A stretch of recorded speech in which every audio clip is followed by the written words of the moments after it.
নন্দিনী, নন্দিনী, নন্দিনী, আমাকে এত করে ডাকিস কেন কিশোর?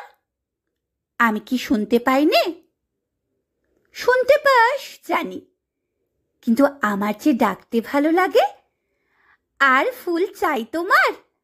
তাহলে আনতে যাই।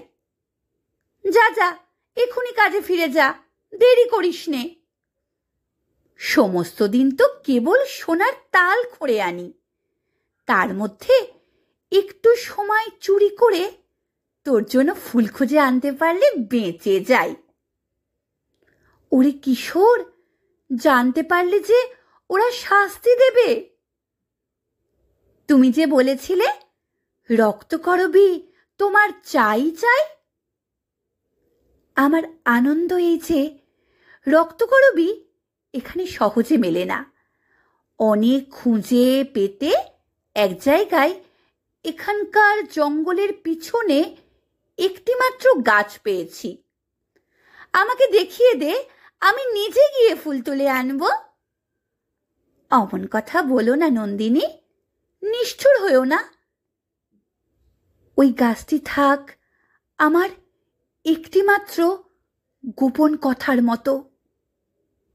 বিশু তোমাকে গান শোনাই, সে তার নিজের গান।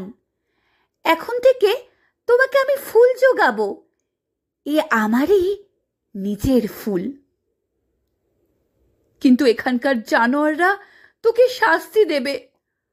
আমার যে বুক ফেটে যায়। সেই ব্যথায় আমার ফুল আরো বেশি করে আমারই হয়ে ফোটে। ওরা হয় আমার দুঃখের ধন। কিন্তু তোদের এই দুঃখ আমি সইব কি করে? কিসের দুঃখ? একদিন তোর জন্য প্রাণ দেব নন্দিনী, এই কথা কতবার মনে মনে ভাবি।